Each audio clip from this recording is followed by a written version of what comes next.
Even after humans die, weapons remain. This exquisite creation can take a human life at any moment. Yet humans desperately need weapons, just like this group, exerting all their effort just to find a single sword. Legend has it that whoever possesses the demon sword gains immense power. The extremely wealthy long for it. They appoint the richest among them to search for this sword. Its value comes from being forged with the blood of demons. Whether this is true or merely a legend is unknown. 2,000 years ago in the Roman era, barbarian hordes attacked a small village outside the Roman Empire. The villagers, unprepared, were quickly massacred. The village priest prayed for divine help but was ignored. So they turned to sacrificing the village sheep and praying to demons. In response, a lone knight was sent. His weapon, the demon sword. As soon as the young man drew the sword, the battle ended in an instant. As the barbarians left, the villagers took turns thanking the knight. But they forgot they prayed not to gods, but a demon. The knight didn't come to save the villagers, but to annihilate life. Though just a legend, it terrifies anyone who hears it. As the group ventured deeper into the tomb, they discovered a miraculous light. It emanated from the demon sword they were seeking. However, before they could rejoice, another group arrived. A battle ensued. A man hastily grabbed the sword but soon stood frozen. Seconds later, a guard's head was severed from his body. The sword transformed the man into a bloodthirsty demon. Ikijo had no choice but to use his divine powers to slay the man. Then, manager Miura picked up the sword and secured it. Back home, he added it to his collection. In the blade's reflection, he saw the faces of the dead, a twisted joy that Ikijo couldn't bear. He excused himself to sleep to leave, but was called back for favors. No one wanted to continue this work. Elsewhere, an armed group stormed a yacht, demanding its owner hand over the sword. Just as he struck, the sword swallowed him. The yacht was stained with the red of fire. Simultaneously, the demon sword reacted. Manager Miura, witnessing this, hastily went inside. Lured by the dazzling light, he couldn't resist and picked it up. Of course, such individuals are easily manipulated by the sword. Miura instantly turned into a demon. He rushed towards the guards like a gust of wind. Even bullets couldn't stop Miura. As time passed, the corridor was filled with dead bodies. Miura vanished without a trace. Meanwhile, in another family, a woman reads a book, awaiting the birth of her first child. Even her husband couldn't hide his excitement. But the sword whimpers in the night. This time, the temple had to chant together to suppress the Shiryu sword. Over time, a monk left his position and approached the sword. He used his blood to drench the cloth covering the sword. Unexpectedly, as the sword was about to be subdued, the cloth disappeared. The monk grabbed Shiryu and licked it. He turned into a bloodthirsty, eyeless monster. The temple was slaughtered. The more blood the sword absorbed, the stronger it became. After returning from the hospital, the couple happily went shopping. As the husband was about to reveal the name they planned for their child, he stopped. Blood poured from his head. Takashi had been killed by the sword. The wife immediately ran to her husband, crying and calling his name, then glared at the monk with hatred. He, unconcerned, walked onto the main street. He killed uncontrollably, causing everyone to run in panic. Only when the sword had its fill of blood did the monk return to normal.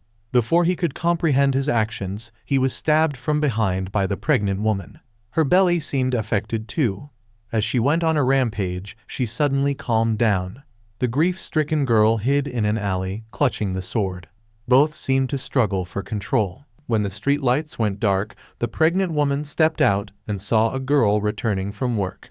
Fortunately, she controlled herself upon seeing the child in the girl's womb. Despite trying to discard the sword, the pregnant woman couldn't. She was even horrified when she saw a demon's reflection in the mirror.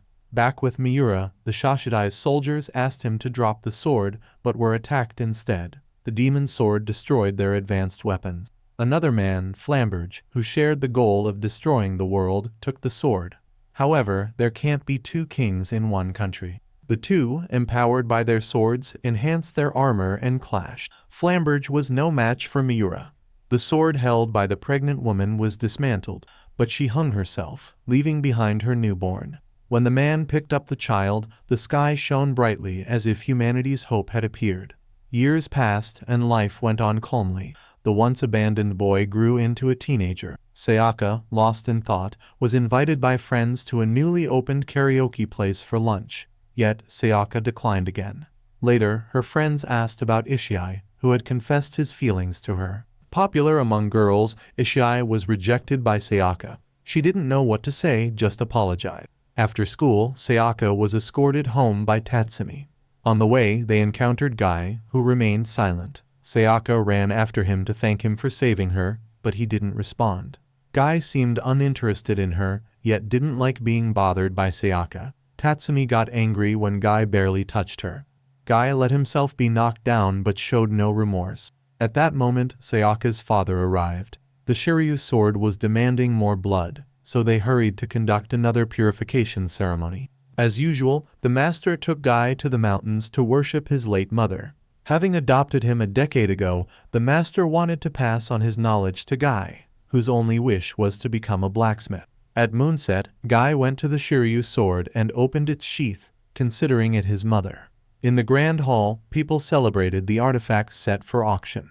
Mickey forgot his task and indulged in eating and drinking. He met a knowledgeable, wheelchair-bound young master, expert in wines. The young man realized he wasn't interested in the auction. Suddenly, while raising a toast, the auctioneer called out Mickey's name. After the first auction session ended, everyone moved to the second hall to admire other artifacts.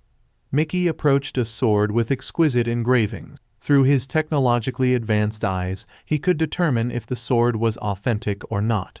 The man in the wheelchair also had his eyes on this sword, once wielded by the legendary alchemist Paracelsus. He had sold his soul to a demon to perfect the Philosopher's Stone. However, Paracelsus reneged and did not surrender his soul. The enraged demon was defeated by humans. The Philosopher's Stone sealed it and was placed on the Azov sword. After the auction, Marcus returned to his car and confirmed that the sword was genuine. Tatsumi informed his master about Guy being with Shiryu. However, the master wasn't worried because Guy had always firmly held the sword. He wanted Tatsumi to realize how dangerous Guy was. He would be bound to the sword until it cleaved him in two. The next day, the ritual to pacify Shiryu took place. All disciples were blindfolded. Guy approached his master, waiting for Sayaka to bring the sword. The master handed Guy a small knife. As usual, Guy cut his hand and dripped blood on the sword. Tatsumi, unable to bear Guy being more special, disobeyed and removed his blindfold. At that moment, the demon in the sword escaped and entered Sayaka. To protect Tatsumi, Guy lost an arm. Sayaka regained consciousness and then fainted. A week later, the pain from Guy's lost arm persisted. Sayaka didn't understand what happened at the calming ceremony. Her father, unwilling to explain, avoided her. Not wanting to see her friend suffer, Sayaka hugged him. But Guy ran to his mother's grave, vowing to kill her. His hatred for his mother deepened.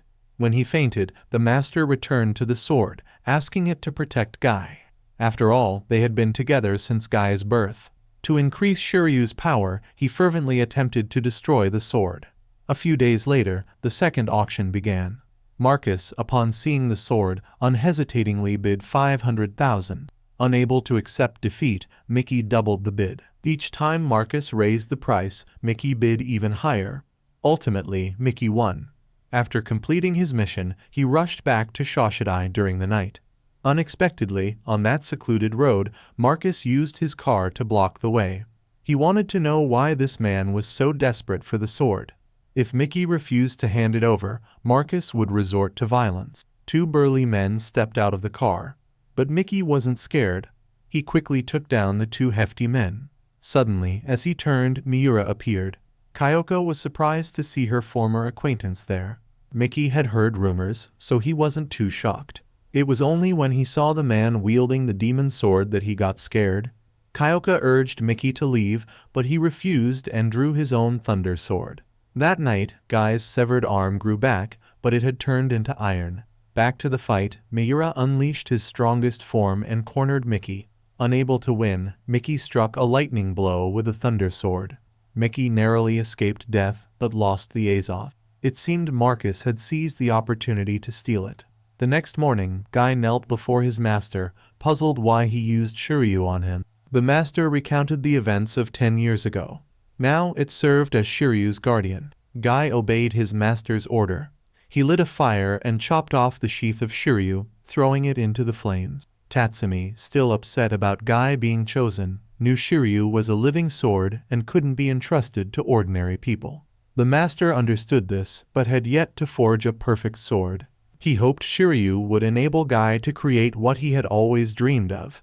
Even after obtaining the sword, Marcus couldn't stop dreaming about the demon inside it. The ancient magical teachings were not fabricated. To seek revenge, Marcus would do anything to control the sword.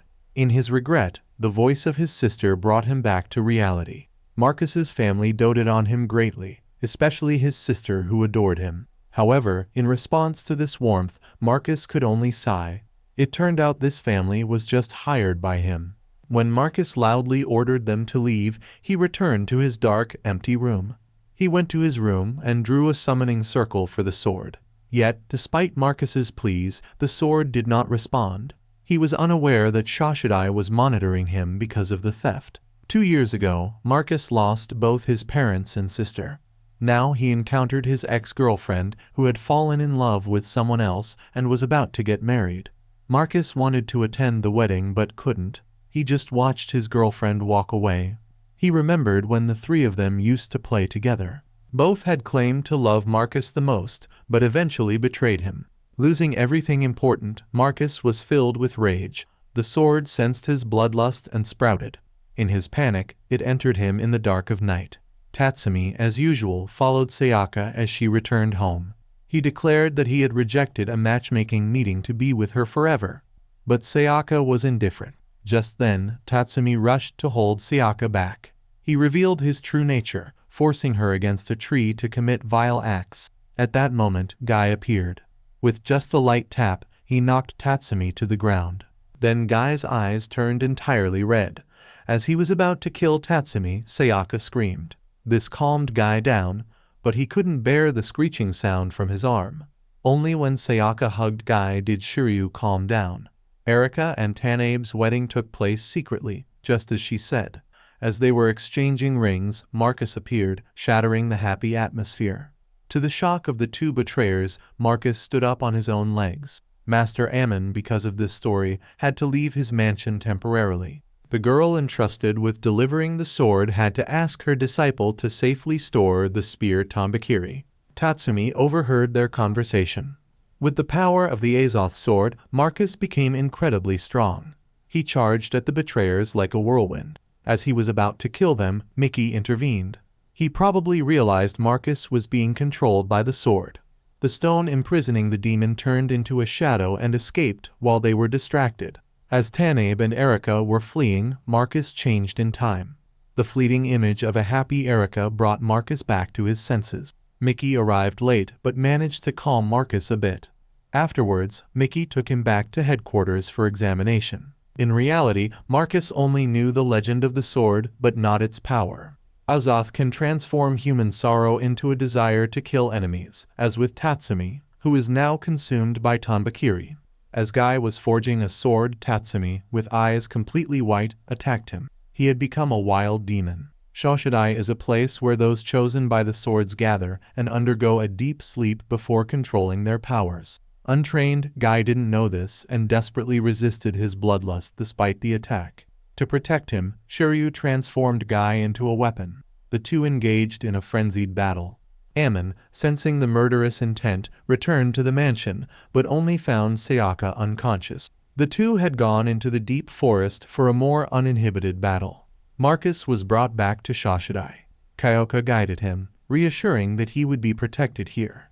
Everyone warmly welcomed the new member. Mickey, on the other hand, was taken for a checkup. His body had almost entirely lost its human structure, evolving as if turning Mickey into a ghost. Currently, Marcus was being interrogated by the three heads of Shoshidai. They wanted to know what he remembered while possessed. However, Marcus only had memories of darkness. Despite the lack of information, the heads praised him, declaring that they are the only ones who can save Marcus, and he is the key to humanity's future. After his treatment, Mickey kissed his girlfriend. They hadn't been intimate for a long time while working there. Mickey worried Mina would find someone else during his deep sleep. Though uncertain of the future, he still hoped to wake up for their record-breaking kiss. Today, the sky was redder than usual. Guy wandered through the city filled with the undead, searching for Tatsumi. Tatsumi merged with Tombakiri, gaining superior abilities. Guy, attacked from above, managed to escape.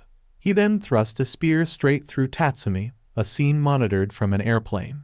After interrogation, Marcus was reunited with Mickey. He embraced him like a child. Kyoka took them to where Azoth was stored. Soon after, she received orders about Guy's appearance, but even the machine's bullets couldn't harm him.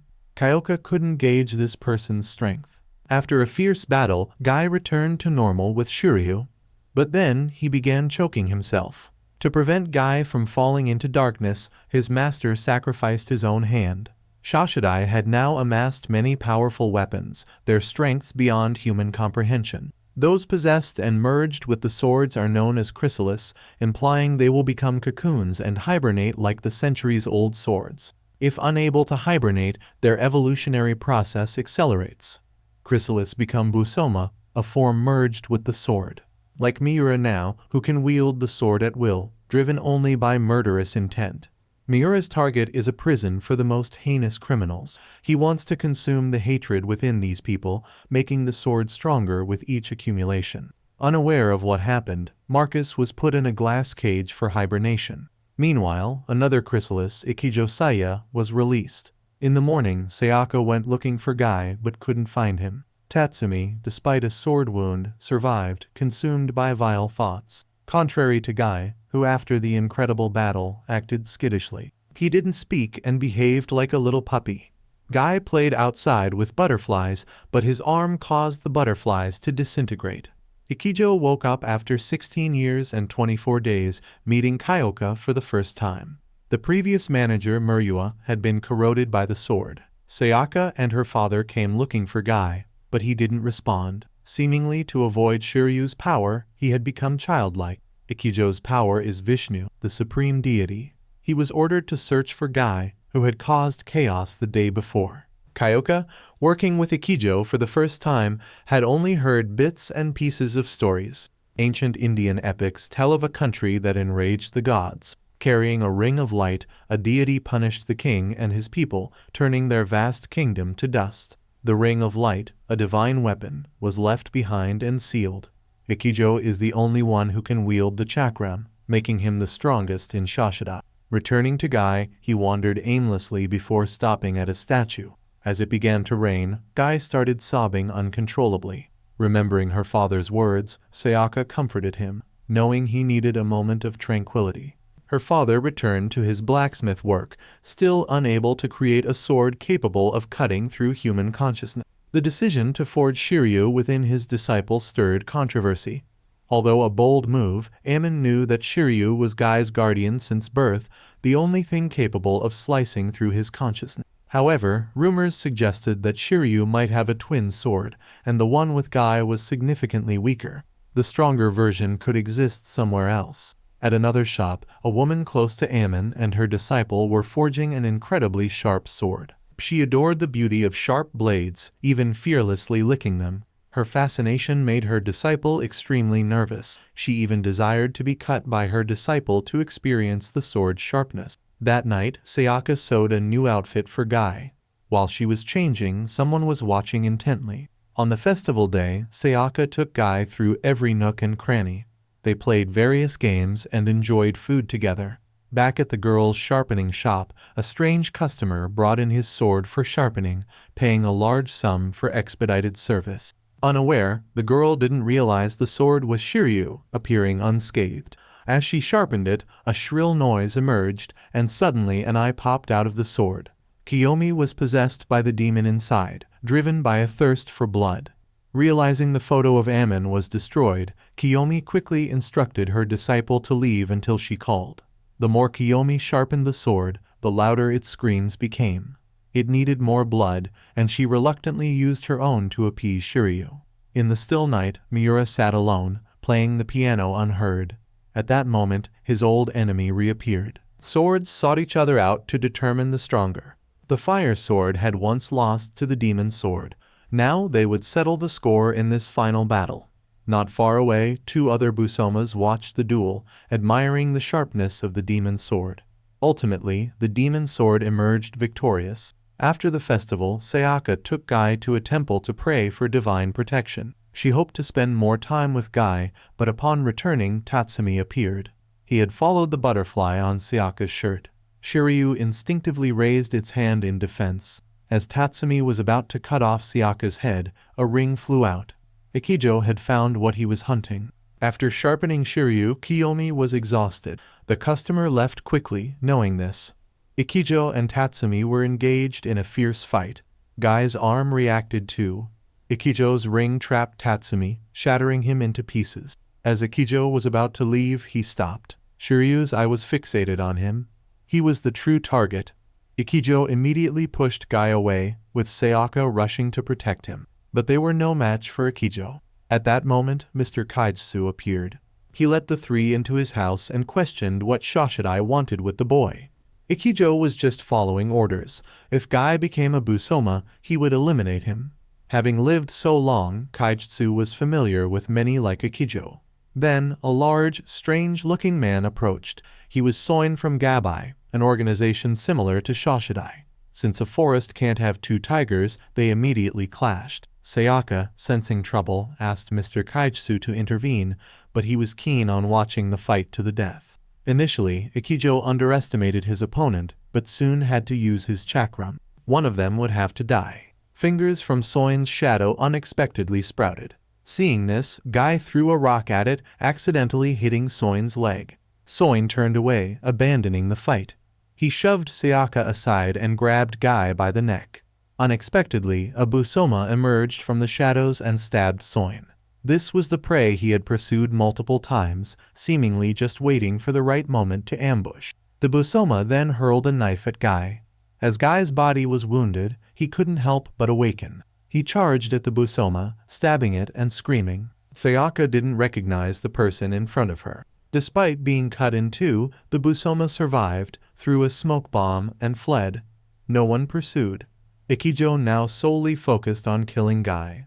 Of course, Guy was no match for him. After being knocked down, Guy regained consciousness, unaware of what had happened.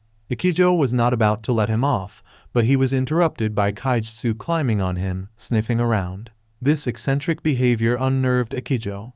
Despite his desire, Ikijo couldn't kill the old man, as only he knew where to find Guy. They agreed to keep a meter's distance before Ikijo was forced to lie down.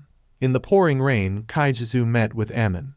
After hearing the story, Ammon reluctantly talked about Guy's deceased mother. Shiryu was stuck in her womb and left Guy alone when she passed away. When Guy woke up, his wounds were healed, but he had no memory. Sayaka tried to comfort him but was pushed away. Guy always returned home despite fleeing, knowing that darkness followed him everywhere, so he could only fulfill his mission to destroy the world and then break free from the darkness. Sayaka refused to accept the truth and tried to console him, but their perspectives were too different. Guy, though grateful, didn't see Ammon as his biological father, unaware of the deep affection Ammon had for him. Only Ammon was among the few who knew the legend of Shiryu, a sword forged by dragons. During the Muromachi period, there was a temple worshipping Dragonhorn. A priest there stole it and opened it with his wife. The light from inside blinded them, and a dragon escaped and entered the woman's body. She suddenly became pregnant and gave birth to a half-human, half-dragon child. The heartless parents let the child drift down the river and were struck by lightning. The dragon child was adopted by a blacksmith and grew up in his family. He married the master's daughter, and they had a lovely child. However, the dragon boy's reputation reached the shogun of the time. He ordered the boy to forge an unparalleled sword and present it to the shogun himself.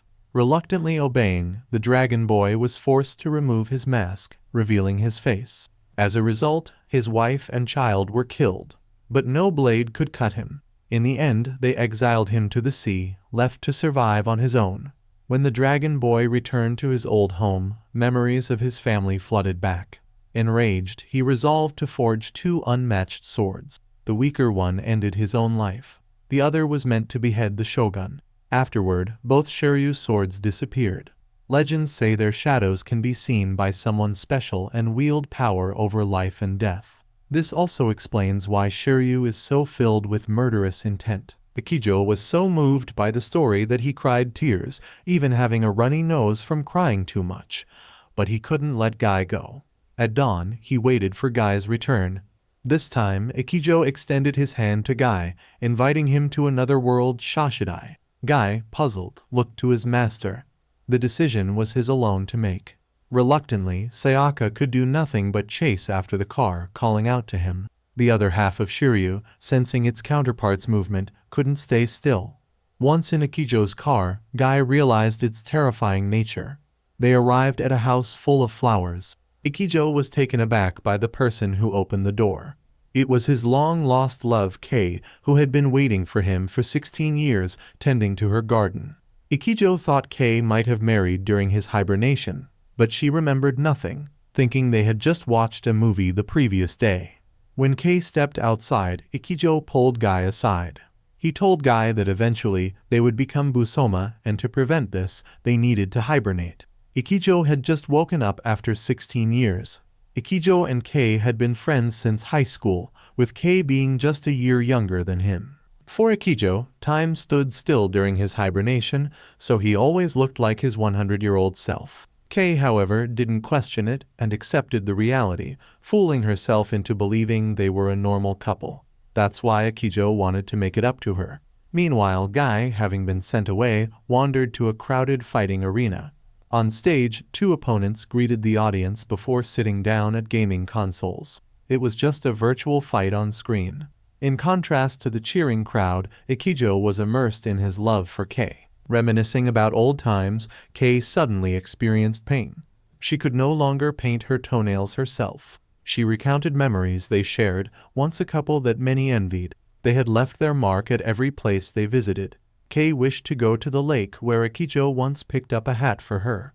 While retrieving the hat, Kei received a call from the hospital reminding her to return for her stroke treatment. She was unlikely to survive another episode. Ikijo silently went upstairs upon hearing this and was shocked to find the mirror in the room covered. To Kei, everything still seemed like an illusion. Regarding the earlier battle, the victorious girl became arrogant, believing no one could beat her. Unexpectedly, her opponent approached her in the restroom, thanking Midoriko for saving his life. His optimism was sparked by her smile. But Midoriko didn't want to hear it and shattered his illusions before arrogantly walking away. Everything still felt dull to Midoriko. When she encountered the boy again, she couldn't hold back and repeatedly hit him with her bag. Enraged, he snapped and attacked her. The fire sword, sensing a perfect new host, immediately flew towards her. Seduced by its whispers, Midoriko didn't hesitate to grab the sword and fatally strike the enraged boy. Back at the beautiful river, Kei and Ikijo playfully enjoyed their time together, reminiscent of old days, but pain struck again. Kei, seeing her reflection in the river, became melancholic. Midoriko, after acquiring the sword, began to wreak havoc around her. Guy, rushing in, also gets knocked down. He merges with his sword and engages in a fight with Midoriko. However, as a gamer, he's more agile than the average person. After returning home, Kei asks Ikijo to open the wardrobe. Inside is the wedding dress she has longed for. Wearing it, Kei feels immensely happy. Yet, at this moment, a wave of pain hits her. Lying on the bed, Kei admits that she always considered Ikijo an illusion. Despite this, her love for him is deep. He kisses her lips, bidding a final farewell. Ikijo then returns to his work. Now, Guy is left alone to deal with Midoriko's madness. Fortunately, Ikijo arrives just in time. The girl can only run away. Ikijo can't follow but leads Guy away from this sorrowful city. On the vast sea, a plump woman lies enjoying her cocktail. Just after a sip, she calls Billy over for a scolding. He gets splashed with water and has to serve Yasuko's greasy figure. Both are united in their quest for treasure. Once obtained, Billy plans to buy a house for his parents. However, Yasuko, having not been active for a while, suddenly craves fresh, young blood. When Billy thinks his end is near, a bald man emerges from the water, claiming to have found Throla's treasure. Everyone on the yacht gathers. Yasuko opens it to find only bottles of liquor. There are many shipwrecks around, so perhaps it's from one of those unfortunate vessels. Everyone's ready to have fun, but Yasuko gets furious. She hired them for treasure, not to drink. Back on land, in a renowned hair salon, this handsome long-haired stylist is the desire of girls every night. Just by touching a girl's hair, he can tell everything about her. Although scolded, the girl is thrilled. After the makeover, she leaves with gorgeous hair. At night, the treasure hunt hasn't progressed. Everyone on the yacht gathers to talk. Each has their own reason for seeking Throla's treasure. The old professor accompanying them wishes to see Galen's hammer, a legendary weapon owned by the pirate Throla. Many years ago, tournaments were often held under the king's observation. Many sacrificed their lives in these battles. Over time, it was rumored that the victor always carried Galen's sword. One day, a knight came to Galen, wishing to win. Instead of collaborating, he killed Galen to stop the forging of any more weapons. Galen's son, left in anguish, cradled his father's body and wept for 3 days and nights. When his tears ceased, he heard a strange sound. It came from the hammer Galen used for weapon forging, imbued with extraordinary power. The son heeded the hammer's call, entered the tournament, and annihilated the knights. He won that day by shattering all the opposing swords, but the king, fearing the hammer's power, killed Galen's son. The boy coughed up blood and died. The hammer, tainted with poison, then belonged to the king. However, not long after, the kingdom was destroyed amid rumors that the king had been controlled by the hammer. Yasuko, hearing this, laughed out loud, only caring for the pile of gold before her. Contrary to her idle nature is Issei. He uses his fame to become wealthy. Issei's ideal woman needs only to have hair. He is seeking the one with the most beautiful hair in the world, only to kill her later. It sounds like a jest, but Issei is serious about this. Years ago, Issei witnessed the death of Sani right before his eyes. While wondering who was responsible, he became fixated on a woman with long hair, an unforgivable offender in his eyes. Later on the yacht, there's a stir. They've actually found Throla's treasure. Overwhelmed with joy, Yasuko goes mad. She hugs Billy, laughing in delight. Amid their celebration, they discover Dick has disappeared. Yasuko takes up the search, only to find Dick has died an unexplained death. Meanwhile, Issei's story also progresses. That day, he found the woman with the golden hair he had been searching for. He calmly cuts her hair as if nothing has happened. Unexpectedly, the woman begins to tell him about a legendary sword he's about to receive, containing a snow spirit inside. 2 country boys, both in love with the white snow spirit, fought for her affection. The loser, reaching out to the snow spirit, whispered his last wish, "When I die, hold me in your arms." Fulfilling the man's desire, for the first time, the spirit set foot on the earth. In that moment, he broke his own rib and stabbed her heart. The rib that took the life of the snow spirit transformed into a bloodthirsty sword. As the story concludes, Issei finishes styling the girl's hair. Panic has now engulfed everyone on the yacht. They frantically search for the mastermind behind Dick's death. Only the old professor is missing. The bald man spontaneously decides to search, and soon after, the professor's screams echo. Everyone immediately rushes out, leaving Yasuko alone. When she emerges, everyone is lifeless, including the captain. Suddenly, Yasuko is attacked from behind by the professor, who truly wants the treasure for himself. However, the professor quickly meets his end. Billy saves Yasuko, earning her immense gratitude. Yet he too is selfish, and wants the treasure for himself. After a struggle, Yasuko is pushed into the sea, but luckily finds Galen's legendary hammer. The girl, her hair done, leaves, aware that Issei is watching her. He just wants to ask why she killed his sister. But the blonde kills without reason. Issei, unable to bear it, pulls the trigger. However, she doesn't die, but instead pulls out a sword from within her body. It is the sword imbued with the power of the snow spirit.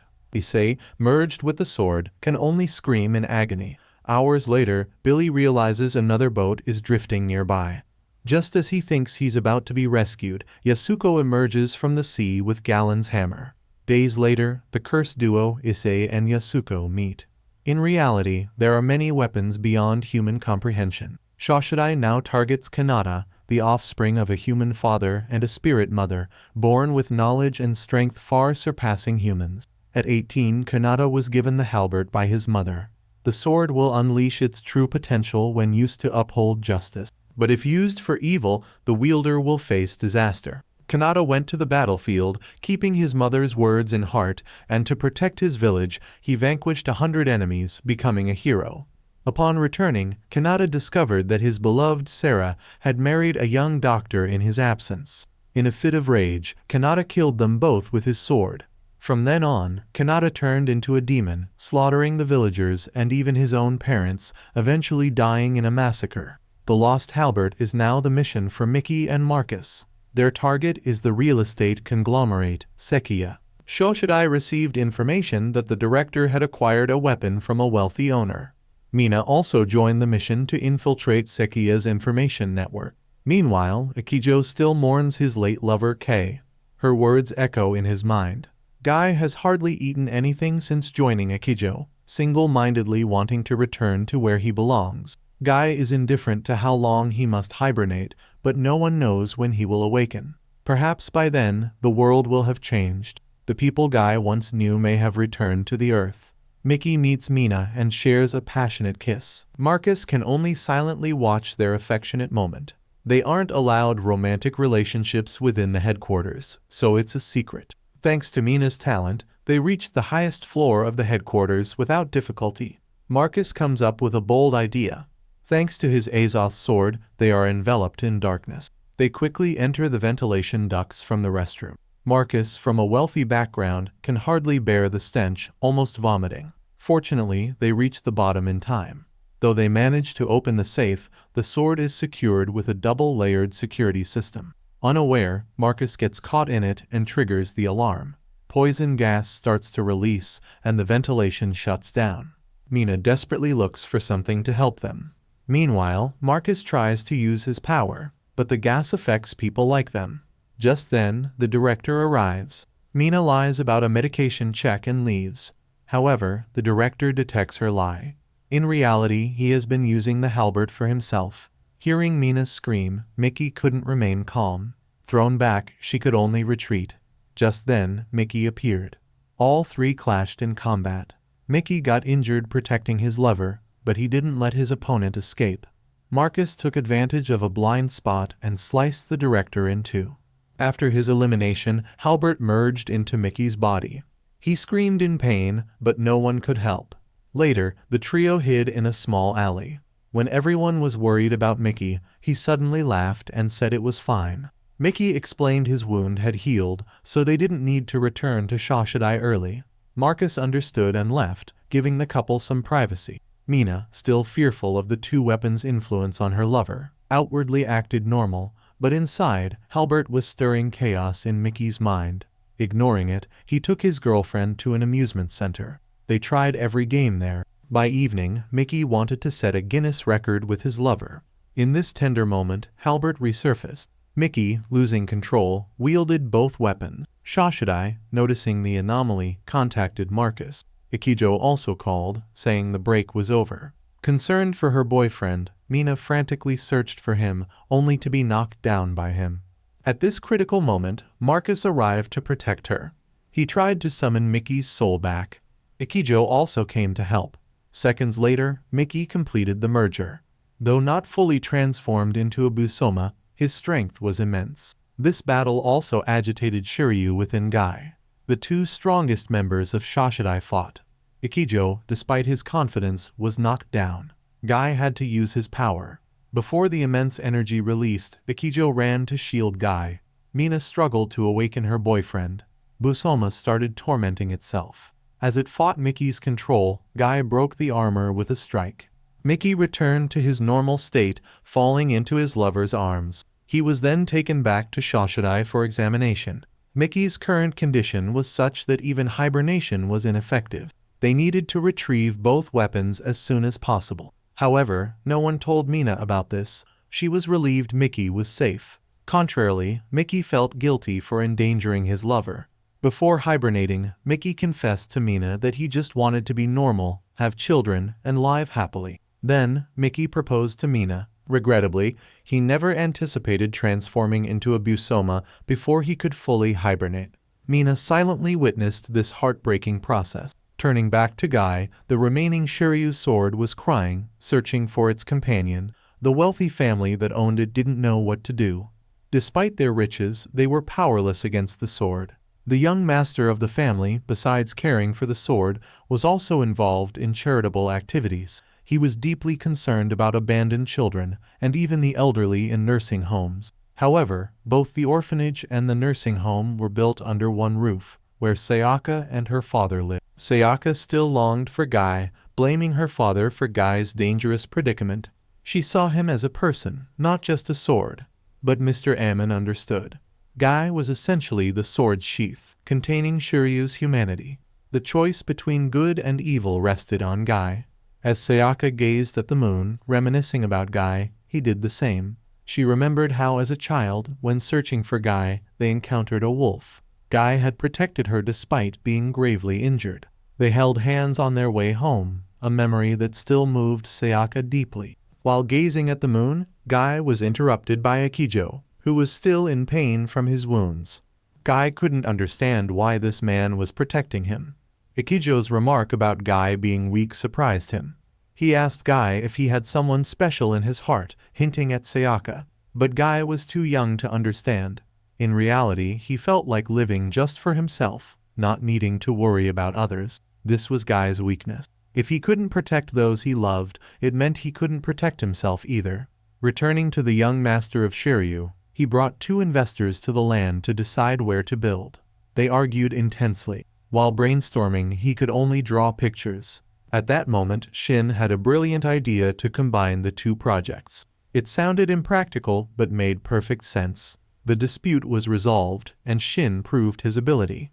Meanwhile, the young mistress of the house was still attending school. She decided not to think about Guy anymore and actively socialized with her friends. Due to Soin's death, Kazumo approached Kaitsu, requesting a cremation for him.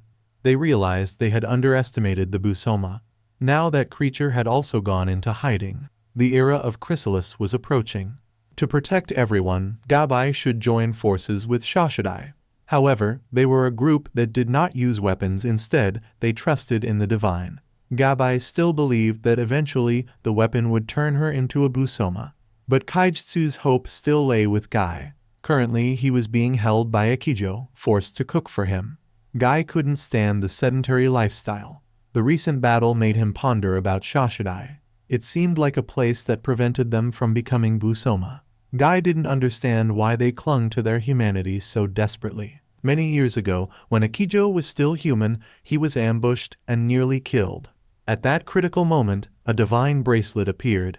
Once he wore it, Akijo's power surged, annihilating the enemy. When he was about to harm his allies, a photo of him with K fell out, reminding him of his humanity. He hoped Guy wouldn't be consumed by the weapon. At that time, Sayaka was having a great time with her friends. Upon returning home, she accidentally bumped into Shin, who was rallying people to sign a petition. She immediately agreed to help. Just then, she encountered some hooligans. Shin tried to help, but was punched. Despite her pleas, he was knocked unconscious. Sayaka patiently waited for him to wake up. The thugs, unsatisfied, went looking for other victims, but unluckily ran into Midoriko. She killed them and quickly approached Sayaka's location. Driven by a bloodthirsty frenzy, Midoriko was out of control. Fortunately, Guy appeared in time. Shin also realized that Shiryu was on the arm of this young man. Meanwhile, Akijo, searching for Guy, ran into Miura. He was saddened to see his old friend in such a state, but Miura left, leaving Akijo in pain. When Midoriko attacked, Guy merged with Shiryu to fight her.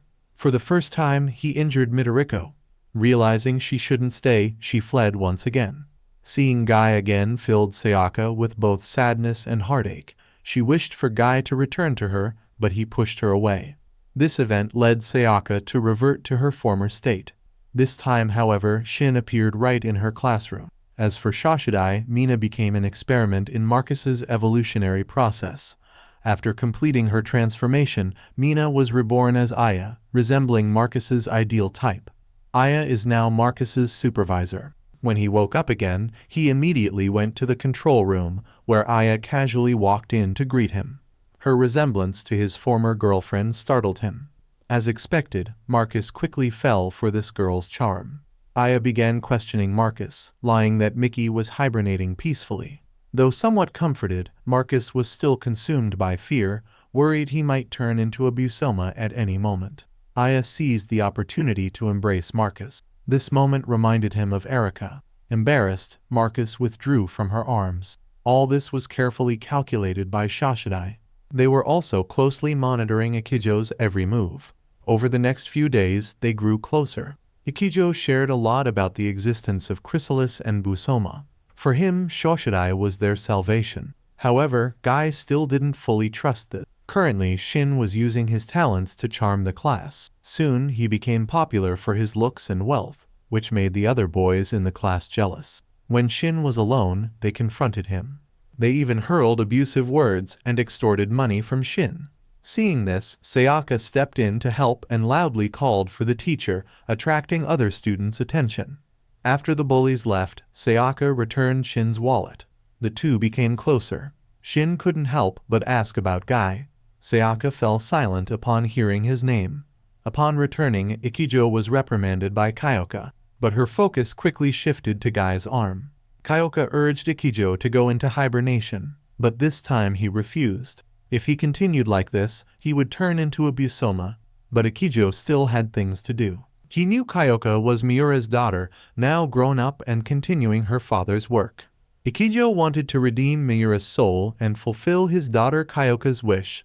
However, Kyoka couldn't decide on this matter. Since her mother's death, her father was her only support.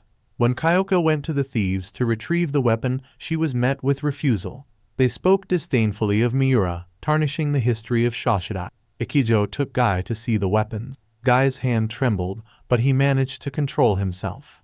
Only Chrysalis could defeat Busoma, but the longer it was bonded, the more transformation Guy underwent. Ikijo couldn't comprehend Guy's thoughts at that moment. When they went outside, they met Marcus, who greeted Guy warmly before being quickly called away by Aya. In the evening, Sayaka went out again with her friends, unexpectedly finding Shin at the drawing club, delighting the girls. Shin didn't draw objects but sketched Sayaka instead. This peaceful life contrasted starkly with those who knew about the legendary weapons. Miura continued his killing spree, unfazed by advanced weaponry. These were Busoma fighting weapons discovered by the headquarters. Kyoka stared at the screen, speechless. Her father used to be a very gentle person, but now Miura's face was only filled with murderous intent. Kyoka reluctantly entrusted her father to Ikijo on the condition that Guy would come along. The last time Kyoka saw her father, she asked if Miura would return. He had promised to come back, but at the headquarters, Kyoka could only see her father through a screen. Miura destroyed all the strongest weapons in an instant. Seconds later, Ikijo and Guy arrived at the battlefield. They reminisced about old times, but Miura remembered nothing. They might as well be toasting in the underworld. Guy looked at the man before him, recalling their conversation in the car. Ikijo's time was running out. He wanted Guy to kill him when he turned into a Busoma. This was their promise. Ikijo was relieved, allowing himself to unleash his power. He didn't know that Miura had darkness in his heart. His aim was to free his old friend, but the power of the demon sword was overwhelming. This battle reminded Ikijo of the past. Miura had always trained with the sword to become stronger. Ikijo and Miura had promised each other that if one lost themselves, the other would help with all their might. The two plunged into a fierce battle. After his club activities, Shin rushed to chat with Sayaka, eager to give her the painting he drew that afternoon. However, Sayaka just thanked him and left. The demon within Miura showcased its power, forcing Ikijo to evade repeatedly. Ikijo tied Miura up, intending to make him explode, but a sudden surge of pain hit, and Miura broke free, countering the attack. Ikijo was hurled near Guy. Then, Miura transformed into the complete embodiment of the sword, wanting Ikijo to become a Busoma like himself. But Guy wasn't going to let his teammate fight alone. He tried to hold back Miura to give Ikijo some time. When Ikijo could barely hold on, he came from behind to assist. Guy took this chance to strike the demon sword in the stomach. After that, Ikijo successfully created his own energy ring. As Guy was about to finish the battle, he was stopped by another, taller Busoma. Even Shashidai was terrified upon seeing him, a level above ordinary Busoma. Kazumo immediately returned to inform Himiko about Soin's death. They now needed to become even stronger. Sayaka returned home and looked at Shin's painting. Ever since Guy left, she had been noticeably sad. Sayaka was unaware of the danger Guy was currently facing. Grimm's, the origin of the Busoma, stood before them. This was Ichijo's first encounter with him. Despite wanting to, he no longer had the strength to run. Guy stood still, unwilling to leave. He listened silently to every word Grimm spoke. The murderous aura caused Guy to lose control. After school, Shin hurried to a party, where he eloquently spoke about his vision and goals for a better world, wishing for humanity to eliminate violence. He argued that if humans didn't abandon violence, the world would never be peaceful. Violence is not the inherent nature of humanity. The more violence there is, the more the world suffers. Peace can only be established through non-violence. But that's not all. To protect Guy, Ichijo attacked Grimm's, but he was utterly drained. Grimm's easily subdued him. Next, Guy appeared, bringing joy to Grimm's. The battle only ended when both were reborn. Guy and Ichijo were defeated and cast away, but not forgiven. Standing up, Guy's mind was filled with thoughts of slaughter, and the photo with Sayaka cracked. To prevent Guy from becoming a Busoma, Ichijo used his last bit of strength. But he couldn't watch over Guy until the end. Guy, transforming into a Busoma, immediately pierced Ichijo. Ichijo bid farewell and also became a Busoma. Realizing Ichijo, Guy awakened and returned to his original state. This was what Grimm's had longed for. Ichijo, now a Busoma, fiercely attacked Grimm's. The collision of the two shook the city. By dawn, only Guy remained alive. Kyoka had to temporarily forget her father to bring Guy back. Meanwhile, Sayaka prayed for Guy's safety. The sword had merged with Guy, becoming one with his body.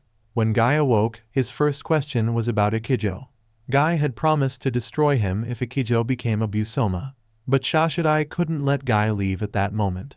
His blood level indicated he was on the verge of becoming a Busoma. Left with no choice, Kyoka put Guy into an induced coma and placed him in cryogenic sleep. Unbeknownst to all, what Guy received was eternal hibernation. Unaware of what had happened, Sayaka continued to speak of Guy and sought comfort from Shin. Guy's scent was very similar to the sword at Shin's house. She hoped to somehow meet Guy again. Currently, Ichijo's Busoma form had taken control, its energy potent enough to destroy a city. Guy, awakened from his cryogenic sleep, escaped. This was the action taken by the leaders of Shashidai, who knew only Guy could defeat Ichijo. Soon, the two faced each other. Ichijo, in agony, screamed and transformed into a Busoma. His incredible power overwhelmed Guy, who fell onto a pile of scrap metal, unable to move. A voice echoed in Guy's head. He struggled to control himself to avoid transforming. This time, Guy managed to block the Busoma's attack. He yelled Ichijo's name, then fully transformed. When Shashidai located Guy, they found both had become Busoma. The two weapons relentlessly attacked each other, causing massive buildings to collapse. Even as Guy lay on the ground, Ichijo continued his assault. Himiko had never seen a battle like this, sensing the sorrow in both weapons. They fought on, and Guy succeeded in impaling Ichijo. In Guy's subconscious, Ikiro apologized and left. Guy, not knowing what to do, could only embrace Ichijo and cry. As Ichijo disappeared from Guy's mind, he also vanished from the armor. Afterwards, Guy returned to his old home with Sayaka.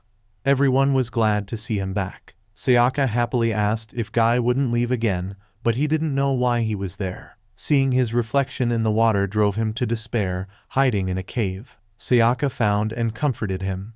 Guy feared himself and the darkness, the very things he had to fight. Sayaka moved to embrace Guy, but he suddenly transformed into a Busoma and pierced her.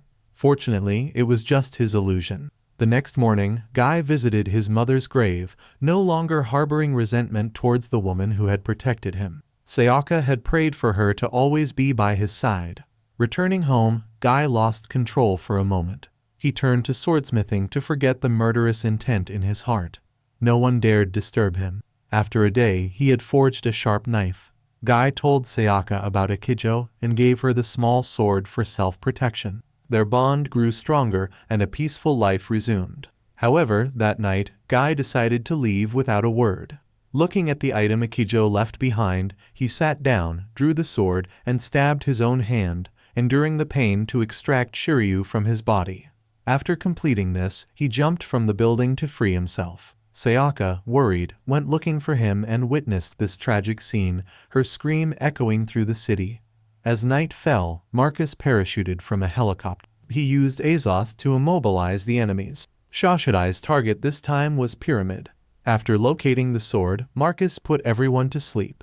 However, Pyramid had merged with the team captain. Marcus had no choice but to kill him and retrieve the Pyramid. Marcus returned without a single wound. However, he didn't want to hibernate immediately. Exhausted from overwork, Marcus yearned for a few days of rest. He wished to spend time with Aya, his beloved. His love for Aya had brought significant changes in him. Yet, danger still loomed ahead. Far away, in a hospital, children were waiting for treatment, unaware of when they could leave. Shoko promised to feast once discharged, but Ri wore a look of sadness. She longed to be with her brother as soon as possible. This time, Ri was taken for a medical checkup first. She had to follow the doctor's instructions to get discharged soon. But the injections became more frequent, each one making Ri feel like she was dying and coming back to life. Not far from there were Marcus and Aya, spending time on a vast beach. Marcus, wishing to be with Aya, decided to work permanently for Shashidai. He hoped to marry Aya right then, not after becoming something else, but at that very moment. Aya joyfully agreed. She kissed him and proposed trying a kiss as long as a Guinness World Record. This left Marcus feeling tentative. His health had been exceptionally good recently. Even the doctor at Shashidai said Marcus wouldn't turn into a Busoma. He whimsically mentioned that the Alma of Azoth was somewhere else. This sword was special, containing the sealed demon Beelzebub by a witch. They were facing a demon, not just a human. The calm sea made Marcus happy. Mentioning Migi reminded him of what Mina had said before. Aya lied that the person had moved to South Korea. She quickly went inside to rest. Her profile strikingly resembled Mina, causing Marcus a splitting headache. Sayaka continued going to school as usual. However, now she couldn't speak. She could only open her mouth and rely on Shin to translate. She didn't want people to over-concern themselves with her because of her inability to speak. Sayaka accidentally splashed with water left. It had been 3 months since Guy's death, and she became quiet and speechless. Although Shin tried to be cheerful, he knew this girl was sadder than anyone else. Sayaka, of course, shared her thoughts about marriage with Kyoka. After their marriage, Marcus would be able to enter hibernation. Then Aya would transform into someone else to take over a new chrysalis. However, Marcus discovered that Nina was not in South Korea. He commanded Beelzebub to search for this woman. It was then he uncovered an earth-shattering secret. Aya couldn't bear the burden of their pretend love anymore. Kyoka tried to comfort her, but inadvertently revealed Mickey's death, executed by Shashidai, something Marcus never anticipated. Grief turned into despair, followed by a bloodlust. Shin, as always, stayed close to Sayaka to alleviate her sadness. When Aya returned to her room, she unexpectedly found Marcus. He immediately exposed her lies. Stunned by the betrayal, Aya tried to explain. Her previous deception aside, she had genuinely fallen in love with Marcus. But as she kissed Marcus, she was unexpectedly stabbed to death. Marcus transformed into a Busoma within Shashidai, immune to gunfire. Betrayed by all, his anger was justified. When Sayaka used red paint, memories of blood pools flooded back. Kyoka had no choice but to liberate the other chrysalises to pursue him. Fleeing, Sayaka found a desolate place to cry. Shin, a silent witness to all, could only pray to Shiryu. The next morning he greeted Sayaka as if nothing had happened, her face filling him with sorrow. Shin offered help, only to be rejected. He feared something worse might happen. After transforming into a Busoma, Marcus broke the gates and escaped. Kyoka ordered the remaining chrysalises to hunt him down. Issei joined in, his usual concern for his daughter's hair contrasting Kyoka's indifference. In his first battle, Issei quickly became the topic of conversation among the others. They joined Shashidai to avoid becoming monsters. However, Issei had a different reason, repeatedly harassed by a madwoman, not spared even at motels. This woman was 1,000 times more terrifying than any other Busoma. Issei couldn't admit he joined Shashidai to protect his virginity. Sayaka, unable to speak, faced numerous challenges, but Shin was always there to help. She didn't know what else to do but thank her kind friend. However, this only made Shin feel more awkward. Today was indeed a beautiful day. Shin wanted to invite Sayaka out with him.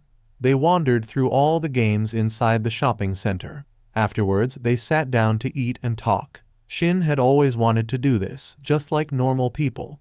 Even Sayaka seemed happier. Back at the old hospital, Ri was still haunted by her previous nightmare. She wanted to leave as soon as possible, and even Shoko seemed saddened by this. Apart from one day a month, they were not allowed to leave.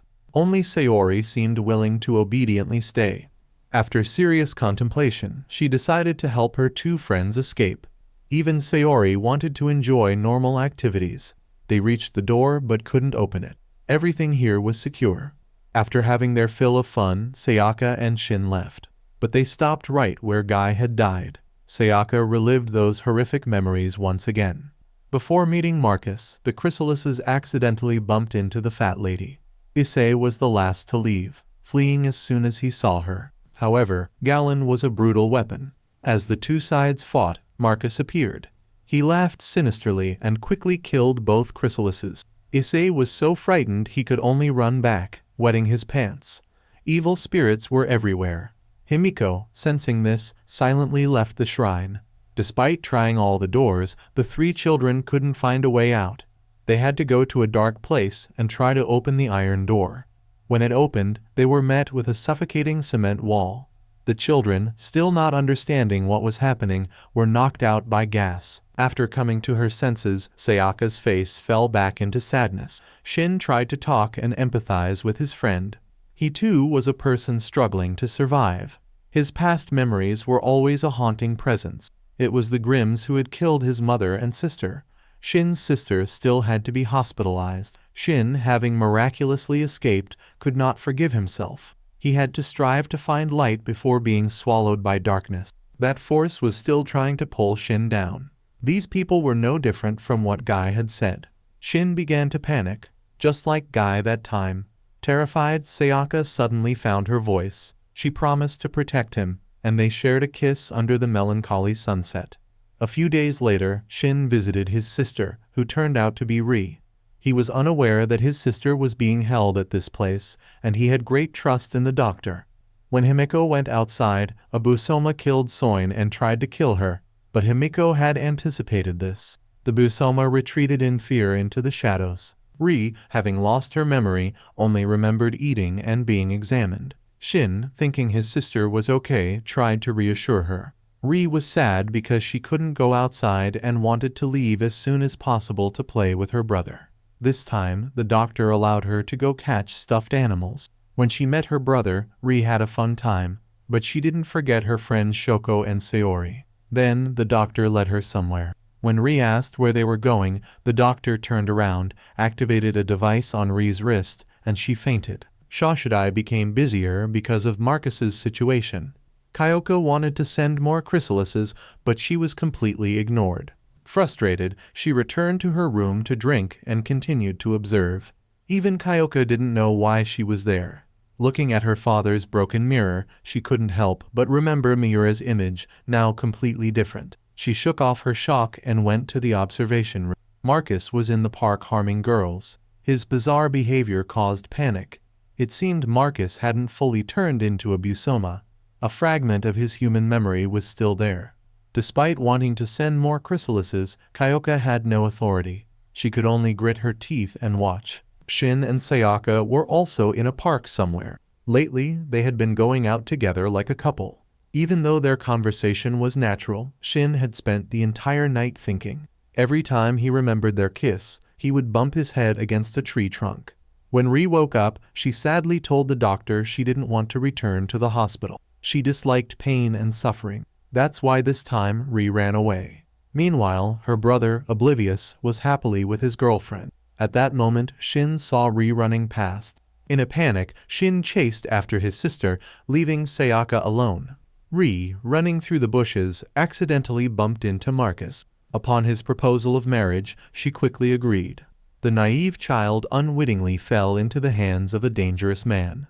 When Shin arrived, the girl was already gone. Kiyomi, after encountering the Busoma, tracked it to its hideout.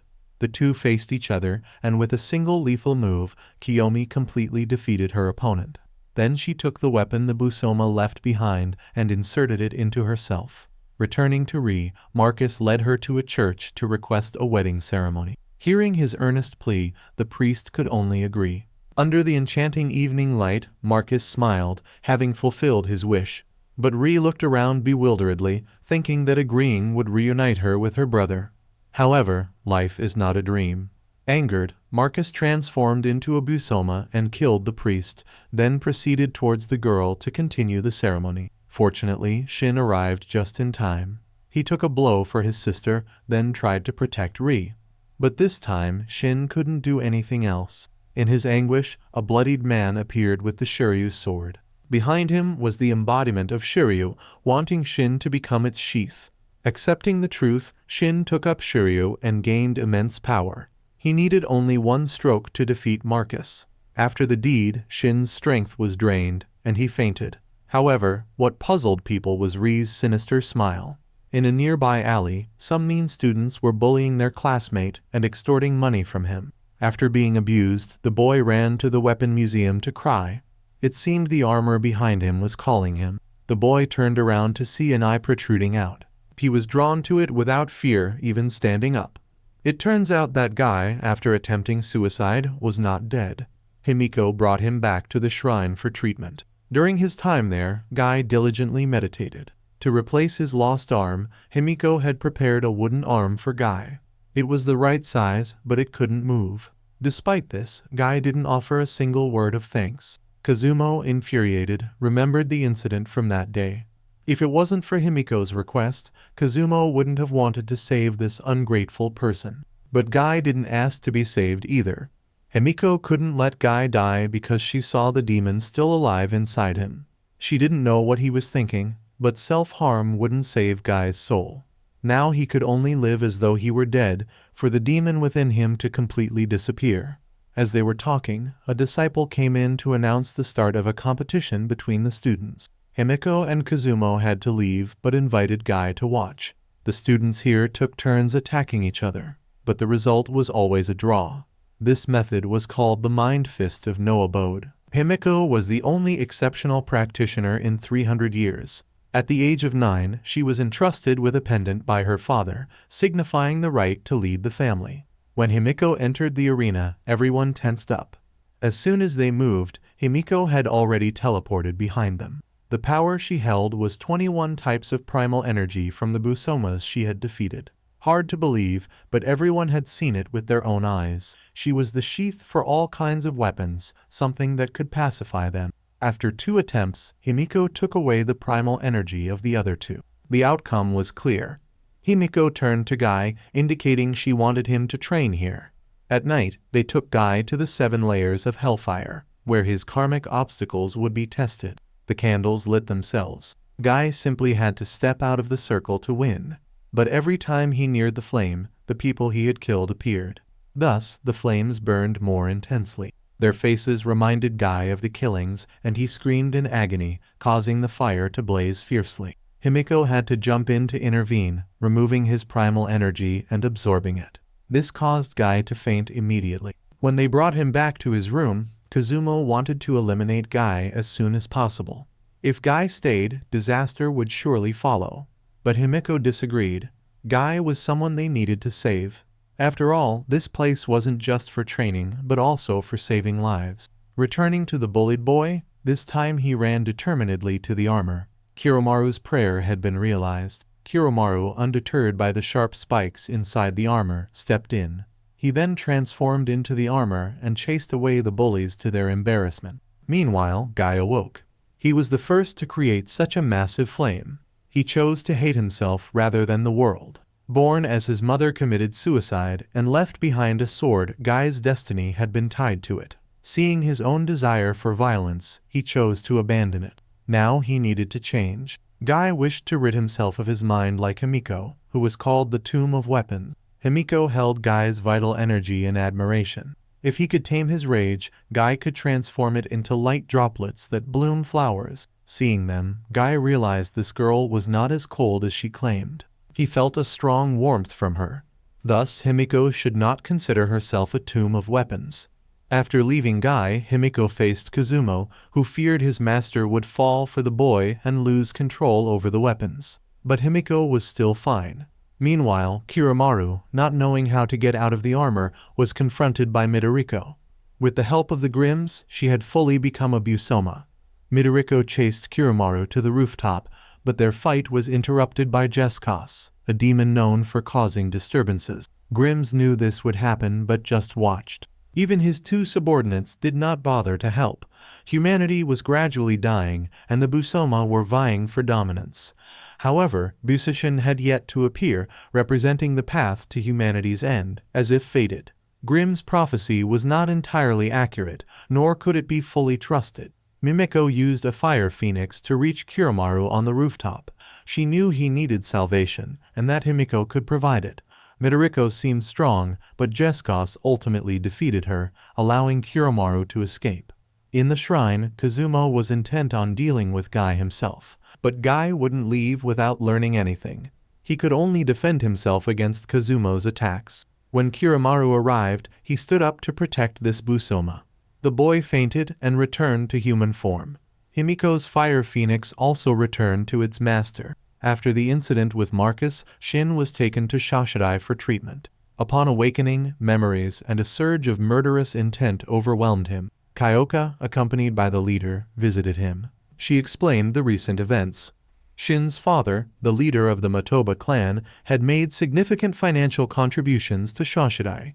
He understood his father's emotions better than anyone. That time, when their family of 4 was happily together, a Busoma appeared and killed his revered wife. This memory became a dark spot in his father's heart. But only now did Shin learn about this. Feeling Shiryu within himself, he cried out for help. Like this, Shin feared he would become the monster he always hated. Therefore, his father requested Shashidai to use Maldikin on his son. It was still experimental, but the only way. If he turned into a Busoma, his father would lose his son forever. Shin accepted his father's decision, lying still, waiting for the substance to be removed from his body. However, unknown to them, Ri was the one to bear its burden, seemingly part of the doctor's plan. The next day at the church, Kiramaru had fully recovered. Kazumo couldn't understand why Himiko saved this Busoma. Although turned into a monster, he wasn't malevolent, but obediently followed Himiko's fire phoenix. Temporarily, she left Guy to take care of the boy. Gabai was busy with the increasing number of Busoma. Himiko knew Kazumo was worried for her, but she wasn't concerned. She would live her life as fate dictated. Once Kiramaru could walk again, he was allowed outside. He was so kind-hearted that even birds wanted to help him. However, Kiramaru inadvertently climbed the sacred tree, causing irritation among the students. They scolded him and were about to get physical. Fortunately, Guy arrived in time to prevent a disaster. He took Kiramaru to a quiet place and called for Himiko. Guy had seen Kiramaru restrain himself from becoming a Busoma and wanted to control Shiryu similarly. If he had to die, Guy chose to rest eternally within Himiko. Though his words were somewhat moving, the goddess wanted this young man to continue fighting. Sayaka, missing Shin, began to think of Guy. Seeing his daughter in such pain, her father didn't know how to console her. He only wanted to give Guy a life, but things had escalated.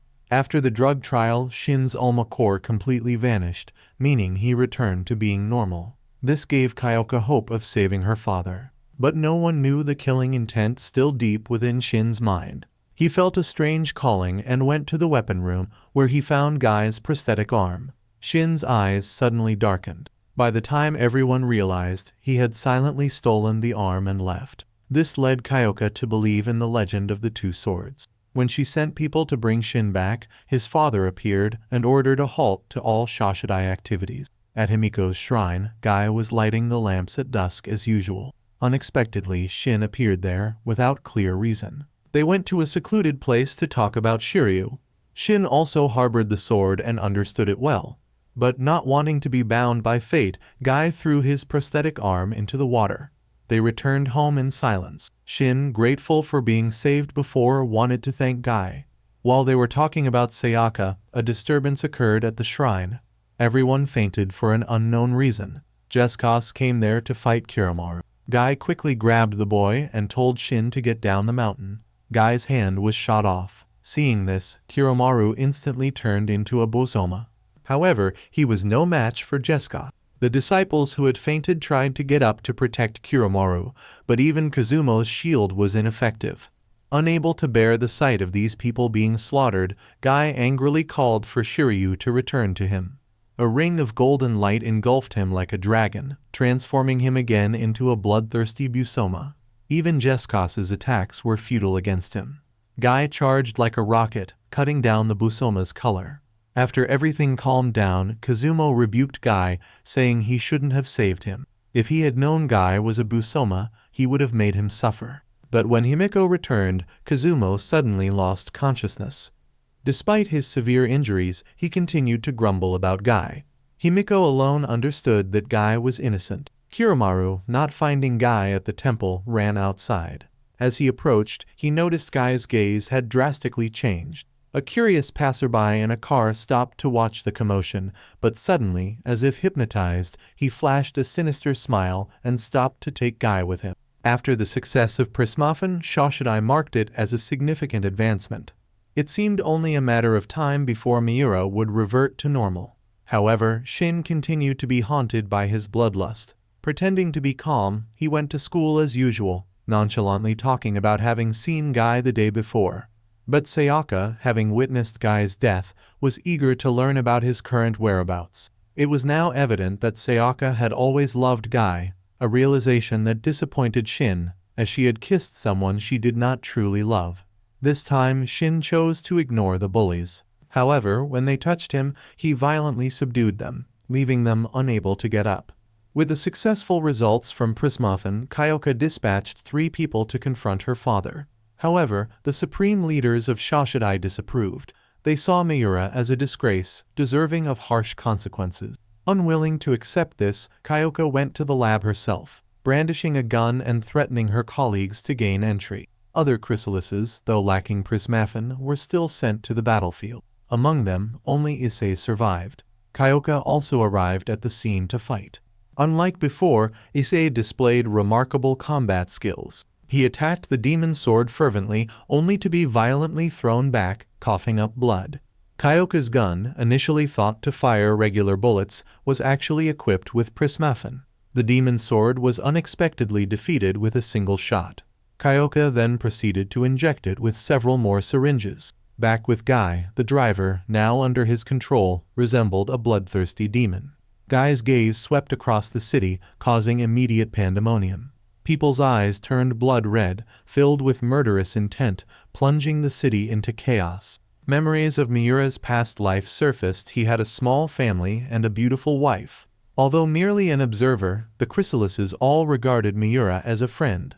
Miura was powerless to save his wife's life. In those moments, holding his daughter in his arms, he yearned for the strength to protect what was left of his family. This desire led him to seek out the demon sword, which ultimately chose him as the most suitable host. Now awakened, Miura realized the girl before him was his daughter Kyoka. 16 years had passed since the sword had taken control of him. Gently, he told Kyoka that she looked just like her mother. But their brief happiness was interrupted by Shoshidai soldiers. They had been trying to control Miura all this time. He obediently went with them, but they didn't head to Shoshidai. Instead, they took father and daughter to a dump site, intending to eliminate both of them. In an effort to save Kyoka, Miura was shot. Ironically, the injury allowed the demon sword to take control once again. By the time Kyoka realized what was happening, it was too late. She was impaled by the sword, desperately calling out to her father as his figure grew distant. Unable to follow him any longer, Kyoka's life ebbed away.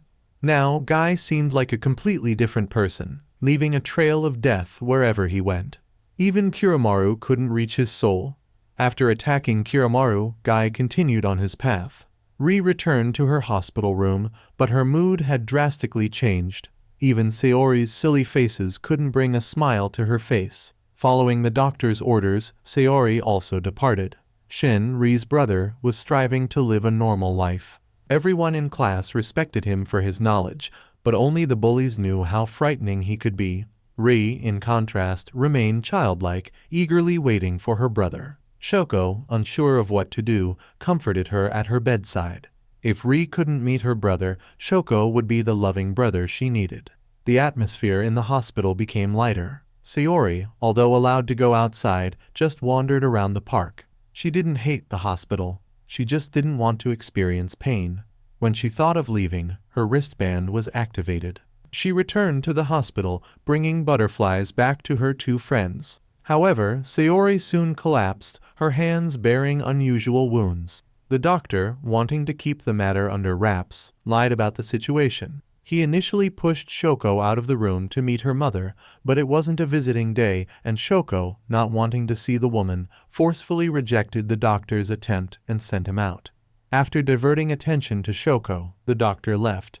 In reality, the woman was not Shoko's biological mother. Shoko had witnessed her real mother being killed by her. Taking advantage of her father's grief, this woman had inserted herself as the matriarch of the family. Sayori too understood this plight. She had been abused by her mother for pleasure before being admitted to the hospital. Unbeknownst to the three girls, they were merely experimental subjects for Shoshidai, intended to be transformed into Busoma as quickly as possible. Their selection criteria were a troubled family background and harbored resentment. The doctor immensely enjoyed his research, but it was a tragedy for these innocent children. After the doctor left, Midoriko appeared unexpectedly, murdering the female nurse and heading straight to the children's room. When Himiko and Kazumo descended the mountain, they found only devastation and ruins. The murderous aura of Shiryu had intensified. Shin followed Sayaka back to her house, apologizing for not considering her feelings the other day. In truth, Shin didn't expect Sayaka to reciprocate his feelings. However, Kuromaru appeared at that moment, recognizing Shin as Guy's friend and seeking his help. Hearing the name of her long-cherished love, Sayaka couldn't resist and hurried to meet him. Ri's abduction had now spiraled out of control, and they could only hope for Guy's assistance. They were shocked to discover that he was the perpetrator. When Sayaka saw him, she embraced Guy, but he was indifferent and pushed her away. Shin wasn't surprised. His current priority was rescuing his sister from that Busoma. Having lost his powers, Shin had to rely on Guy. Ri had been taken to an abandoned house near the sea. From the moment she lost consciousness until she woke up, Midoriko watched over her. Ri was merely bait to awaken her oblivious brother, but even Midoriko didn't expect the girl to be a monster. Guy and his companions had also arrived there. Shin wanted Sayaka to leave for her safety, but she refused to go. Even Guy, indifferent, headed straight to the site of the battle. However, Shin could no longer recognize Ri. When she saw her brother, she immediately fled.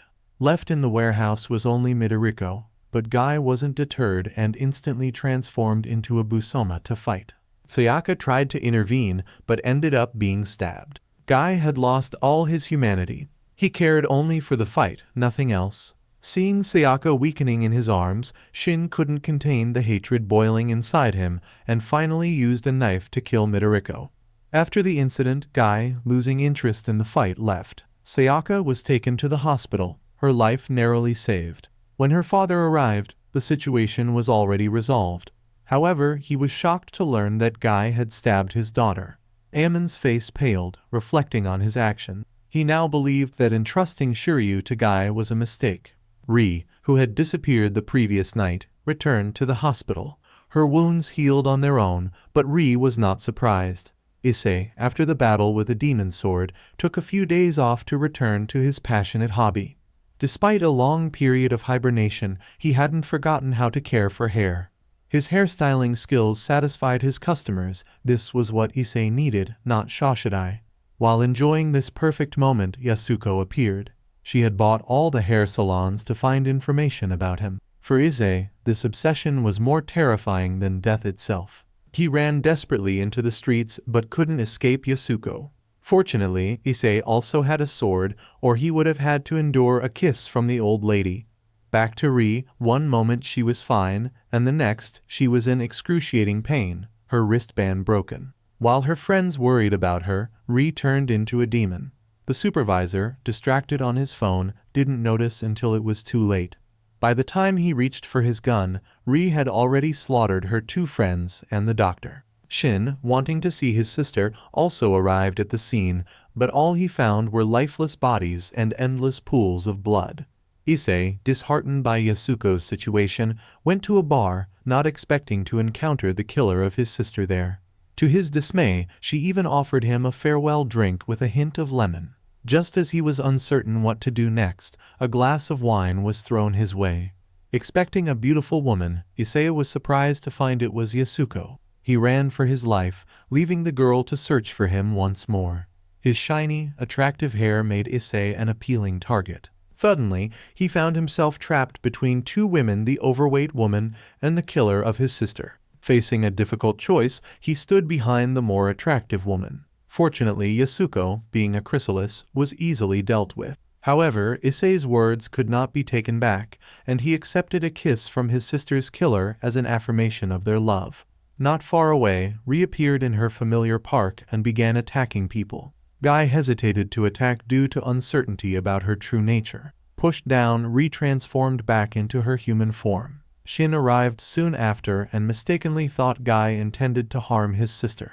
After spending a passionate night, Issei was shocked to realize what he had done with his sister's killer. Fulfilling his dream, he felt obligated to reciprocate. Battles raged everywhere.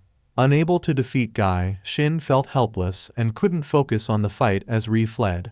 Just when Issei thought he had frozen the woman, she shattered the ice, transforming into a Busoma with a bow in hand. Luckily, Yasuko still didn't give up on her life's love. She forced Issei to choose between her and the monster. Reluctantly, he preferred the human, disrupting the love triangle. Angered, the Busoma no longer wanted to spare the overweight woman. Meanwhile, Shin, seeking his sister, was rejected by Ri, who cried and expressed hatred towards him. She didn't want Shin to see her in that state. Regarding the intense love triangle, Issei, on the brink of transforming into a Busoma due to rage, held back. Yasuko didn't want him to lose there. She used her ultimate weapon to suffocate Issei and then attacked the other woman.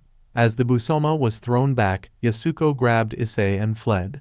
Two figures, devoid of clothing, lay scattered on the ground. Issei, having faced numerous ordeals, gradually came to accept his reality. He preferred staying with Yasuko over becoming a monster. However, not everyone was lucky enough to have a choice. Shin was worried that his sister Ri was hiding something from him. It seemed Guy was also looking for something on Ri. Caught up in his thoughts, Shin forgot about breakfast. When the butler came to tease him, Shin unexpectedly lashed out, frightening the butler. It appeared Shin might never return to his former self. Sayaka, nearly recovered, overheard a conversation between her father and his disciple. Amon had given Shiryu to Guy to sever its bond with his daughter. Unable to sit still and recover, Sayaka became frantic, wanting to leave the hospital as soon as possible. Even when Shin mentioned their shared bloodline, Sayaka stated she didn't care. She thanked Shin and left him, causing him to feel dejected and walk away. Sayaka still held onto the sword that Guy had sharpened. Amon returned home and retrieved Tamagain, a stone left by the moon god capable of destroying the demon sword. Determined to break the link between Guy and Shiryu, he planned to forge a weapon from it. After some consideration, Shin decided to return to Shashidai, aspiring to become a chrysalis and eradicate malevolent forces. Although his father didn't want to lose his son, he had no other choice. He was currently searching for Ri, with the only clue being a video of a beast attacking the doctor. Suddenly, a Busoma alert appeared on the screen, revealing the culprit to be Kiromaru. Having lost his friend, Kiromaru had gone insane. Upon seeing Shin, Kiromaru reverted to human form. His actions were driven by the belief that people had treated Guy poorly. Reading the boy's mind, Shin decided to sheath his sword, declaring that he would become Kiromaru to save Guy. Shin manipulated Kiromaru into choosing to fight with his old friend. Meanwhile, Shin's father, the man behind Shashidai, now deemed everyone there worthless and sought to take over himself. However, the truth about Prismuffin was revealed. It only decreased Maldician levels, allowing Busoma to revert to human form. However, if they get injured, they will permanently become Busoma. At this moment, Matoba no longer hides his ambition. For him, the true victors are the Busoma. Despite his wife being killed by a monster, Matoba venerates the Busoma. This had been his plan from the beginning. The two leaders, unable to digest this shock, were quickly killed. Matoba seemed on the verge of reaching the pinnacle of science, with humanity's extinction only a few days away. Sayaka's only hope was for her Guy to return. She remembered always finding him, no matter where he hid. But now, Guy had disappeared without a trace. Following the knife's guidance, Sayaka searched for Guy, sensing a lingering connection between them. After the recent events, Himiko hadn't returned to the mountain. She needed to eliminate Guy first for peace of mind. While conversing, Himiko realized the wind had stopped, signifying the battle of two super strong Busomas. Shin was immediately informed of this. When Himiko arrived, Guy declared the entity within him no longer existed. She dealt with Jeskos first and then turned to Guy. A person can absorb Sage Alma only once in a long period. Guy decided to spare them, but Shin attacked. Kiramaru also transformed into a Busoma to assault Guy. But regardless, Guy was still his friend. Unable to bear it, Shin turned to question Kiramaru, who then rushed to kill Guy himself. This time, Sayaka intervened. Even after being stabbed by Guy, she believed he could return. Embracing Guy, Sayaka begged him to come back. Frustrated, Shin yelled out, unable to surpass Guy. Guy, indifferent to the sideline drama, pushed Sayaka toward Shin. Unexpectedly, Ri flew in to attack him. Not recognizing her, Shin stabbed the monster, only to find he had killed Ri, who reverted to her human form on his sword. Everyone turned to look at Shin. Panicked and screaming in agony, he transformed into a Busoma, calling all other Busomas to witness. They clashed in battle. Kiramaru, carrying Ri, ran ahead. Sayaka, sensing the danger, refused to leave. She took out the knife Guy had given her and stabbed him, hoping it would awaken him. Surprisingly, Guy screamed in pain. Afterwards, Guy returned to being a normal human. This was the perfect moment for the two Shiryu swords to unite. Injured, Guy could only flee first. Sayaka was taken by Himiko for treatment. As Zolchuan was battling Shin, Grims intervened, giving Himiko the opportunity to take Sayaka away. Himiko thanked Sayaka and advised her to rest a bit longer. Meanwhile, Amon, unaware of his daughter's situation, had finished sharpening Tamagain, a sword capable of slaying demons in legends. He intended to use the sacred sword to kill the demon Shiryu. However, when they arrived, Miura appeared unafraid even when confronted with his saintly reflection. Kaijutsu, calm and collected, approached and spoke to them. Having realized life's morals at his age, Kaijutsu faced Zolchuan, who couldn't bear the truth and attempted to attack. However, Amon quickly intervened, severing one of Zolchuan's arms with a single stroke. Mikazuki dissolved Zolchuan with one hit, but it absorbed the sword and turned into a pure blue light that ascended to the sky. Amon was despondent for losing Mikazuki in a fleeting moment. After being taken care of, Sayaka fully recovered. She spoke about her relationship with Guy, not related by blood but like family. She was also curious about Himiko and the weapons she wielded, a power not commonly known. Shin's rampage was closely observed by his father, who was pleased that his son had become a Busoma. He activated all the chrysalises in hibernation. Shoshidai was now nothing but a tomb of happiness. For a complete Busoma, chrysalises weren't a threat. Matoba, once terrified of Busoma, now revered them, considering their existence inevitable. He believed both Shin and Ri had the potential. Fortunately, Shiryu chose Shin as its host. Ri was just less lucky, becoming an artificial Busoma. Facing his ruthless father, Shin didn't hesitate to stab him. Nothing could sadden him anymore, not even his father's death. On the other hand, Himiko was astonished by her first interaction with the human world. There was no TV or karaoke in the temple, and Sayaka enthusiastically shared these experiences. She had also once forced Guy to do many such things with her. The two grew closer as they talked more. Ri was taken by Kiramaru to a safe place. However, before she could wake up, Guy appeared. He didn't come to harm them, but to apologize to Kiramaru. Perhaps destiny didn't allow Guy to endanger this young man. Sayaka showed Himiko the knife Guy had sharpened for her. Holding the knife, she happily thought of Guy. Sayaka's pure affection surprised Himiko. Clearly, both girls had feelings for the same boy. After their conversation, Sayaka, exhausted, fell back asleep. After gathering Moon's soul energy, Zolchuan sought Grimm's, looking for answers about the saint. Zolchuan had discovered emotions through human strength, but Grims dismissed it. Even Himiko felt a slight tremor within her. Zolchuan, for betraying Grims, was destroyed by him, with fragments of the moon also entering his body. Cities continued to be destroyed. Guy sought Himiko, asking her to destroy him, but Himiko insisted Guy was human and only cared that he returned. The pain made Guy regain consciousness, but if he healed, he could only turn into a Busoma again. Himiko promised to destroy him next time. While they were talking outside, Sayaka approached. Himiko left, allowing the couple some time alone. This time, Guy didn't push Sayaka away but embraced her. They discussed Shin and how to bring him back, but darkness had engulfed him. Guy credited his survival to Sayaka's constant support. Only she knew Guy had used his goodness to save himself. Sayaka wanted Guy to return to her.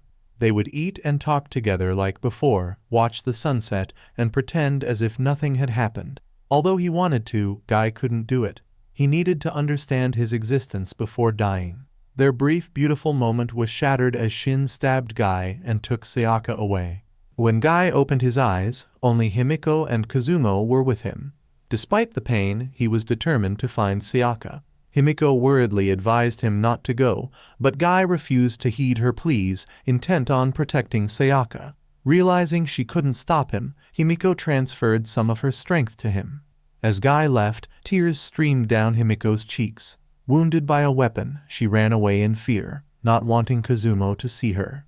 It seemed that Himiko had developed feelings for Guy. Her once empty shell, now filled with emotions, could no longer contain her weapons. Calmly, Kazumo came to embrace Himiko, sharing the intense pain they both felt. When Sayaka awoke, she immediately demanded Shin to return her body to her, insisting the Shin she knew was kinder than this cruel version. The stabbing pain made Shin uncomfortable, prompting him to withdraw the sword. Ultimately, he only caused Sayaka to faint, not killing her. Afterward, Shin and Guy found each other, marking a time when darkness and light merged. The birth of Busashin was imminent. This battle would determine the fate of humanity. The two swordsmen fiercely attacked each other, darkness spreading everywhere, even where Kiromaru and Ri were. Feeling her brother's presence, Ri dropped her cup of noodles and ran. Grims, not far away, waited for one of them to transform into a Busoma. At this moment, Sayaka ran to stop the two men. To protect her, Guy didn't hesitate to leave the battle. Shin, torn between his human side and the sword, struggled with rising jealousy. Overwhelmed by memories, he lost control, but seeing Guy, he dove down, intent on killing his enemy. However, Grims, impatient, took Sayaka and slashed her, triggering an explosive reaction from both men. They furiously attacked Grims. Seeing her brother in danger, Ri transformed into a monster to aid Shin, and Kiromaru joined in to help Ri, but they were quickly overpowered. Unable to bear the sight, Shin rushed up and stabbed Grims, with Guy cleaving off his head. Grims' growing resentment finally achieved what he desired. Shin, now a Busoma, continued the fight. Their light attracted the people, who were immediately turned into demons by the encroaching darkness. Fortunately, Sayaka was still alive. Kuromaru and Ri stayed close to protect her in the tumultuous battle. As the fight neared its end, Guy was struck and fell. In that moment, he thought of his master and Sayaka, who were always waiting for him to come home. In that moment, the two young men met. Shin accepted that he could not become Busashin to save humanity. Before leaving, he turned to Guy and asked him to take care of Sayaka. Then Shin extended his hand to receive Guy's sword. Now even the Busoma had developed emotion. Ri silently watched her brother dissolve into nothingness. In the time that followed, peace returned.